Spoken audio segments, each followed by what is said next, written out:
ভাবো, একটা যুদ্ধ যেখানে শুরু হওয়ার আগেই উইনার প্রায় ঠিক হয়ে গেছে। একদিকে বিশ্বের শক্তিশালী মিলিটারি পাওয়ার, আর অন্যদিকে একটি দেশ যার ইকোনমি অলরেডি চাপের মধ্যে। ইতিমধ্যে মার্কিন প্রেসিডেন্ট ডোনাল্ড ট্রাম্প ইঙ্গিত দিয়েছেন, আমরা চাইলে ইরানের তেল দখল করে নিতে পারি। কিন্তু প্রশ্ন একটাই, এটা কি ওয়ার্নিং নাকি শুরু হয়ে গেছে কামডাউন? নমস্কার দর্শক বন্ধু, আমি অভিক। এই ভিডিওতে আমরা খুব সহজভাবে বুঝবো খার্ক আইল্যান্ড কি, কেন এটা এত গুরুত্বপূর্ণ, আর আমেরিকা আসলে কতটা শক্তিশালী, কতটা এগিয়ে রয়েছে, আর যদি যুদ্ধ শুরু হয় কি হতে পারে আউটকাম। প্রথমে বেসিকটা ক্লিয়ার করি দর্শক বন্ধু। খার্ক আইল্যান্ড এটা ইরানের একটি ছোট্ট দ্বীপ। এখানে রয়েছে সবচেয়ে বড় অয়েল এক্সপোর্ট টার্মিনাল। ইরানের বেশিরভাগ তেল এখান থেকেই বাইরে যায়, মানে এটা বন্ধ করা হলে ইরানের ইনকাম প্রায় পুরোপুরি বন্ধ হয়ে যাবে। ধরো একটি দেশের ইনকাম যদি বড় অংশ তার এই রাস্তার উপর থেকে আসে, সেই জায়গাটাকে যদি এনিমি কন্ট্রোল করে নেয়, তাহলে সেই দেশ প্র্যাকটিক্যালি পাওয়ারলেস হয়ে যায়। এখন আসল প্রশ্ন দর্শক বন্ধু, আমেরিকা কি সত্যি এটা করতে পারবে? রিয়েলিটি চেকে মিলিটারি পাওয়ারে আমেরিকা 1 নম্বর পৃথিবীর। টেকনোলজিতে হিউজ গ্যাপ রয়েছে দুই দেশের মধ্যে। ইরান আর আমেরিকার মধ্যে দুজনের টেকনোলজিক্যাল গ্যাপ বিশাল পরিমাণে। মানে আমেরিকার অলরেডি ক্যাপাবিলিটি আছে। মডার্ন ওয়ারে সব থেকে ইম্পর্টেন্ট কি জানেন দর্শক বন্ধু? আকাশের কন্ট্রোল। আর এখানেই একটা বিগেস্ট গ্যাপ রয়েছে। আমেরিকার হাতে রয়েছে স্টেল ফাইটার, F-22 র্যাপ্টার, F-35 স্টেল যুদ্ধ বিমান, আর ইরানের কাছে মোস্টলি পুরনো সিস্টেম।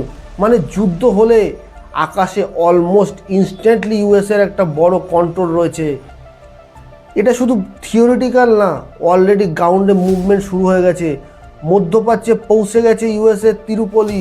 প্রায় 3500 সেনা রয়েছে সেখানে। তারা শুধু ডোনাল্ড ট্রাম্পের একটি ইশারার জন্য অপেক্ষা করে রয়েছে। খার্ক আইল্যান্ডের একটা বড় সমস্যা কি জানেন দর্শক বন্ধু? এটা ভীষণ পরিমাণে আইসোলেটেড প্লেস, সমুদ্রের মাঝখানে অবস্থিত। মানে এটাকে ডিফেন্ড করা ইরানের কাছে ভীষণ পরিমাণ কঠিন। ইউএস চাইলে air strike, Naval power use করে কিছুক্ষণের মধ্যেই ডিসেবল করে দিতে পারে এই জায়গাটিকে। ইরানের কি কিছু করা সম্ভব? বিশ্লেষকরা মনে করছে ইরানের কিছু করা সম্ভব। ইরান কিছু করতে পারে, ইরানের হাতে সেই ক্ষমতা রয়েছে। ইরান কমপ্লিটলি উইক না এখানে। ইরানের হাতে রয়েছে মিসাইল, ইরানের হাতে রয়েছে ড্রোন। ইরান অ্যাটাক করতে পারে, শুধু ডিলে করাতে পারবে ইরান। ইউএসএকে প্রায় স্টপ করা ইম্পসিবল। এখানে সবচেয়ে ইম্পর্টেন্ট, এখানে কী ধরনের সমস্যা হতে পারে? পেট্রোল ডিজেলের দাম বাড়লে পরে সব কিছু এক্সপেন্সিভ হয়ে যায়। মানে এই যুদ্ধ তোমার পকেটকে সম্পূর্ণভাবে হিট করার জন্য প্রস্তুত।